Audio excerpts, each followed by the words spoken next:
anak ini udah ngambil sesuatu milik sang ratu di Candi Kete.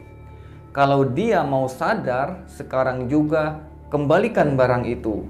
Assalamualaikum warahmatullahi wabarakatuh. Terima kasih sudah mengklik video ini. Di video kali ini, saya akan membagikan sebuah kisah pengalaman pendakian yang dialami oleh Andra bersama temannya ketika naik ke Gunung Lau via Ceto tahun 2016, di mana salah satu temannya ada yang ngambil bongkahan batu berwarna hijau dari Candi Kete.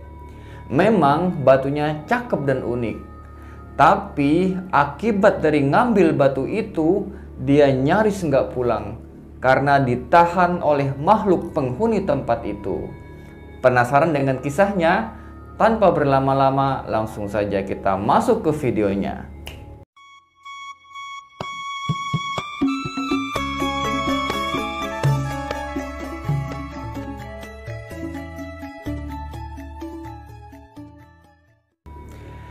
Kejadian ini terjadi di tahun 2016 ketika Andra bersama teman sekerjanya hendak berlibur untuk menghilangkan stres akibat pekerjaan di kantor. Di situ mereka mutusin untuk naik ke Gunung Lau via Candi Ceto. Mereka berangkat bersama rombongannya yang berjumlah 4 orang termasuk Andra. Singkat cerita, setelah mempersiapkan semua logistik dan segala macam kebutuhan, berangkatlah mereka menuju base camp. Setiba di base camp, mereka pun melakukan simaksi, dan sekitar jam 7 pagi mulailah mereka jalan dari base camp menuju pos 1. Setiba di Candi Kete, Andra dan Tole kebelet kencing. Lalu kencinglah dia di tepi hutan gak jauh dari tempat itu. Nah, di situ temannya Andra yang bernama Toleh ini kencingnya lama banget. Setelah beberapa saat ditungguin, datanglah lagi dia ke rombongannya. Lama banget sih kencingnya? Iya, gue beser. Lalu lanjutlah mereka jalan. Setiba di pos 2, lanjutlah mereka jalan menuju pos 3. Nah, sekitar jam 11 siang, tiba di pos 3 dan mereka pun ngisi air di pos 3 ini. Sambil istirahat beberapa saat, lalu lanjut lagi menuju pos 4. Sekitar jam 5 sore, tibalah mereka di pos 4 dan berencana akan ngecamp di pos 5. Sekitar jam 8 malam, tibalah mereka di pos 5 dan ngecamplah mereka di situ. Di situ, Tole badannya demam, menggigil. Akhirnya dia pun mutusin untuk istirahat di tenda dan gak nerusin buat naik ke puncak. Tengah malam, pas Andra lagi tidur, dia mimpi kalau dia ngelihat sebuah kerajaan yang di dalamnya ada seorang ratu berpakaian kebaya hijau sedang duduk di atas singgasana. Dan ratu itu ngomong ke Andra, "Lihat itu." Ratu itu menunjuk ke sisi kiri Andra. Ternyata di situ ada Tole temannya tengah terikat tanpa pakaian. Dia hanya menggunakan celana dalam dan sedang tertunduk lemas. Dan seketika itu juga Andra terbangun dari tidurnya dan dia melihat sekelilingnya. Benar saja, di situ tidak ada Tole yang tadi tengah tidur di sampingnya. Tetapi Andra berpikir mungkin dia ikut summit bersama teman-temannya ke puncak. Soalnya karirnya Tole nggak ada di situ. Lalu lanjutlah Andra tidur. Pas teman-temannya turun dari puncak, ternyata Tole nggak ada di rombongan itu. Mereka pun mutusin buat turun sambil nyari Tole dan berharap Tole udah turun duluan ke base camp.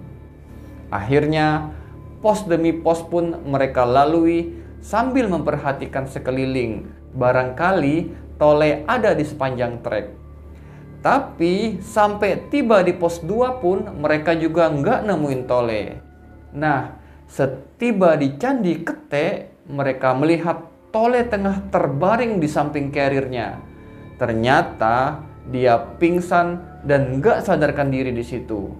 Lalu digendonglah Tole sama Andra sampai ke base camp.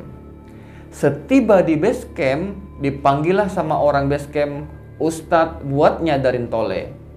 Lalu si Ustadz itu pun memegang tangan Tole. Di situ dia ngomong, anak ini udah ngambil sesuatu milik sang ratu di Candi Kete. Kalau mau dia bangun, sekarang juga kembalikan barang itu. Lalu dibongkarlah tas Tole. Dan benar saja ada sebongkah batu berwarna hijau di dalam tas Tole. Lalu berangkatlah Andra bersama muridnya si Ustadz ke Candi Kete untuk mengembalikan batu itu. Setiba di Candi Kete, batu itu pun mereka letakkan di tanah. Tiba-tiba di depan mereka muncul sosok perempuan cantik berpakaian kebaya hijau berdiri tepat di hadapan Andra dan muridnya si Ustadz. Perempuan itu pun ngomong, sekarang benda itu sudah kamu kembalikan. Tapi ingat, jangan sekali-sekali anak itu kembali ke tempat ini atau ke gunung-gunung yang lain. Anak itu sudah saya tandai. Setelah kembali ke base camp, mereka ngeliat Tole udah bangun dari pingsannya dan tampak lemas. Dan sejak kejadian itu, Tole mengalami trauma berat dan dia enggan menceritakan perihal yang ia alami. Dan sejak saat itu, dia nggak pernah lagi menginjakkan kakinya ke gunung manapun, termasuk Andra. Oke Sobat Misteri, itu tadi kisah pengalaman pendakian yang dialami oleh Andra dan rombongannya ketika naik ke Gunung Lawu tahun 2016. Mudah-mudahan kita bisa mengambil pelajaran dari kisah ini dan menambah pengalaman kita. Dan ikuti juga kisah-kisah menarik lain di video berikutnya. Saya tunggu kalian di sana dan terima kasih juga buat kalian yang sudah mensupport channel ini. Semoga bermanfaat. Assalamualaikum warahmatullahi wabarakatuh.